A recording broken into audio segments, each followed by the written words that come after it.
Assalamualaikum warahmatullahi wabarakatuh. Di sini kami dari kelompok 4 izin untuk mempresentasikan tentang studi kasus kebakaran di pabrik makanan dan minuman. Sebelumnya, perkenalkan nama saya Zahira Mitasari dengan NPM 233010133. Perkenalkan, nama saya Iqbal dan Al Rizky dengan NPM 2330 10036.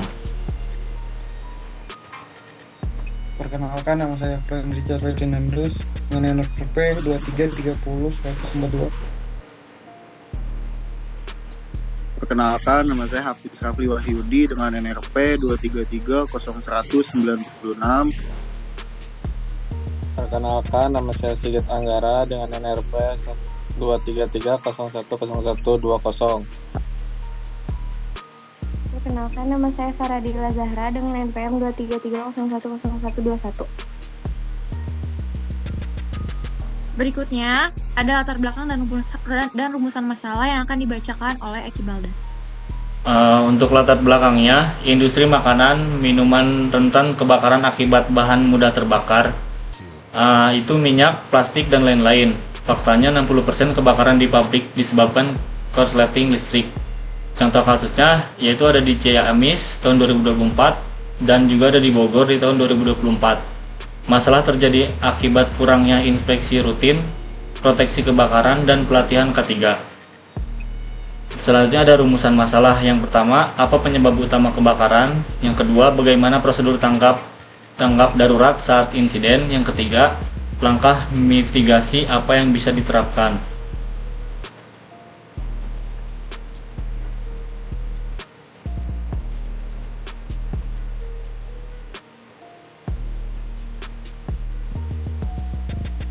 Lanjut, ada tujuan penelitian.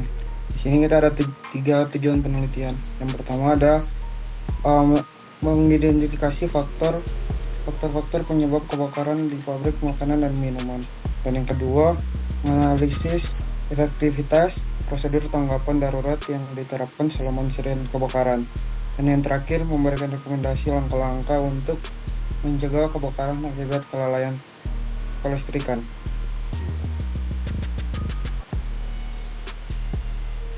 Selanjutnya ada penyebab utama terjadi kebakaran. Yang pertama itu adalah korsleting listrik.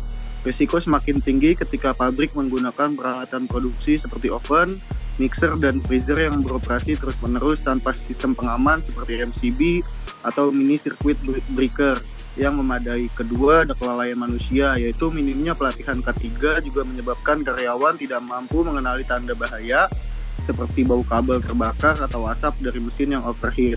Kemudian ada bahan mudah terbakar. Industri makanan dan minuman menyimpan berbagai bahan yang sangat mudah terbakar. Debu tepung dan gula yang terakumulasi di area produksi dapat membentuk awan debu yang bersifat eksplosif. Hanya diperlukan percikan kecil dari mesin untuk memicu ledakan. Yang terakhir ada sistem proteksi tidak memadai. Alat pemadam api ringan atau APAR sering ditempatkan tidak strategis atau kadaluarsa. Pemeriksaan di 5 pabrik menunjukkan 30% APAR tidak berfungsi saat inspeksi mendadak. Sistem sprinkler otomatis yang seharusnya aktif pada suhu 68 derajat Celcius sering tidak terpasang di area kritis seperti gudang bahan baku.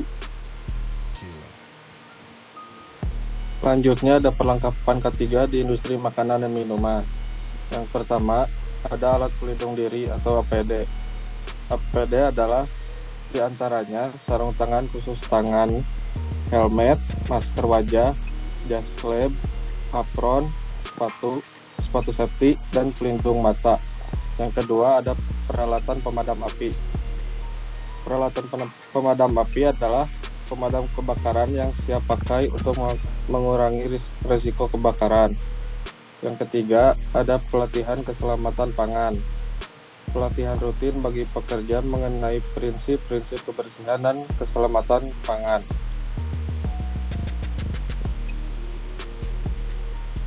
Selanjutnya ada pencegahan untuk terjadinya kebakaran. Yang pertama ada perawatan listrik dengan melakukan inspeksi rutin yang dilakukan oleh teknisi bersertifikat dan menghindari overloading listrik. Yang kedua ada proteksi kebakaran dengan melakukan pemasangan detektor asap, sprinkler, dan APAR. Yang ketiga ada pelatihan karyawan dengan melakukan stimulasi kebakaran setiap 6 bulan sekali. Yang terakhir, ada kesimpulan yang dimana kebakaran akibat konseling listrik merupakan ancaman serius di industri makanan dan minuman, yang tidak hanya mengakibatkan kerugian material, tetapi juga membahayakan keselamatan pekerja. Studi kasus ini menunjukkan bahwa faktor utama penyebab kebakaran meliputi instalasi listrik yang tidak memenuhi standar, kurangnya perawatan rutin, dan beban listrik yang berlebih. Sistem manajemen K3 yang ketat melakukan pemeriksaan rutin terhadap kelistrikan serta peningkatan sarana proteksi kebakaran seperti APAR dan detektor asap. Sekian dari kelompok kami, kurang lebihnya mohon maaf. Wassalamualaikum warahmatullahi wabarakatuh.